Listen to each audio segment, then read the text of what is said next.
लाखों ग्राहकों के यानी कि निवेशकों के करोड़ों रुपए 1 मिनट में चंपत हो गए। इसी भारत देश में बिना लाइसेंस के या लाइसेंस लेकर के किस तरह की कंपनियां लॉन्च हुई, जो कि सैकड़ों कंपनियां इसमें इस नॉन बैंकिंग क्षेत्र में आई और करोड़ों रुपए लेकर के चली गई। जनता जो है, जो आम जनमानस के जो लोग हैं, जिन्होंने अपनी गढ़ी हुई कमाई जमा की थी, आज वो अपनी कमाई पूरी तरीके से खोया हुआ महसूस कर रहे हैं। ब्रांच बंद हैं, शाखाएं पूरी तरीके से ख़त्म हैं और ना ही इसके कोई कार्यालय हैं। लेकिन जिनके कार्यालय खुले हुए हैं, उनके ब्रांच मैनेजर से लेकर के अभिकर्ता यानी कि जो एजेंट हैं, वो पूरी तरीके से ग्राहकों के शिकार बने हुए हैं। फिलहाल ये मामला देखिए।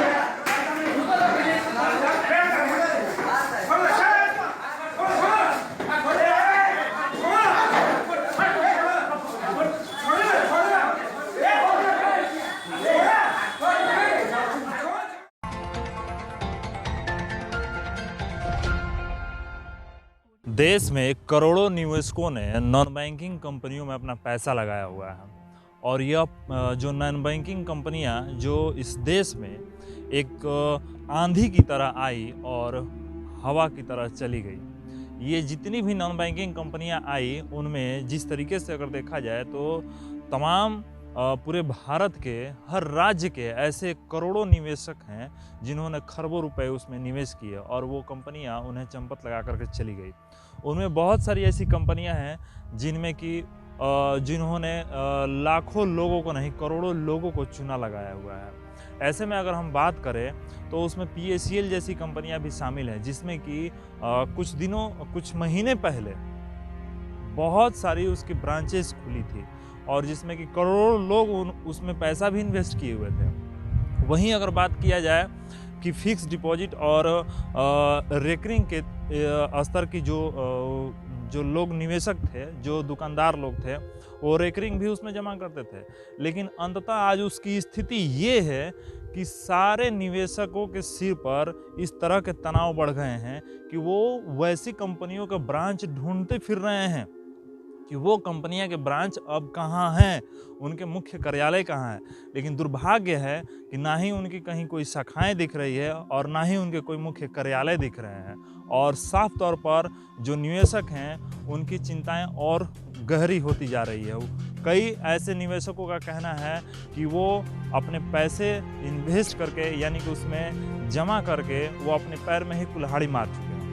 ऐसे में अगर हम बात करें तो तमाम तरह की कंपनियां आई और चली गई, जिसमें कि JBM कंपनी है, उसके बाद माइक्रो फाइनेंस की बहुत सारी कंपनियां आई, PACL है, तमाम तरह की कंपनी हैं। लेकिन फिलहाल जिस मुद्दे की हम बात करने जा रहे हैं वो सहारा है। सहारा में भी कई निवेशकों ने करोड़ों खरबों रुपए जमा किए हुए हैं। लेकिन आज स्थिति ये है कि आज उन निवेशकों के जमा किए हुए पैसे ही नहीं मिल पा रहे हैं समय पर।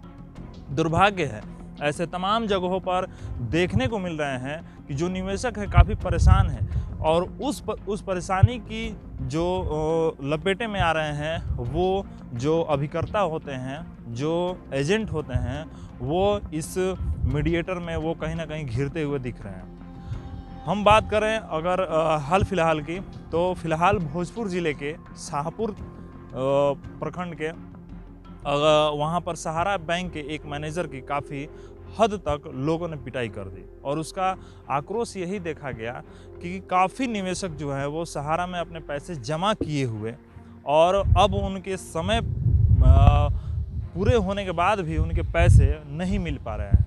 अब सोचने वाली बात यह है कि आखिर जो पैसे हम जमा करते हैं कि अभिकर्ता और एजेंटों के कहने पर कि वो 6 महीने या 6 साल और या 10 साल के बाद उसके अमाउंट 2 गुना हो जाएंगे, 1.5 गुना हो जाएंगे, ऐसे तमाम वादों के बाद भी अगर ग्राहक वो सारी समस्याओं को झेलने के बाद भी, सारे पैसे जमा करने के बाद भी और समय पूरे होने के बाद भी अगर उन्हें पैसे नहीं मिलते हैं, तो यकीनन उनके जो आक्रोश हैं वो बढ़ते जा रहे हैं।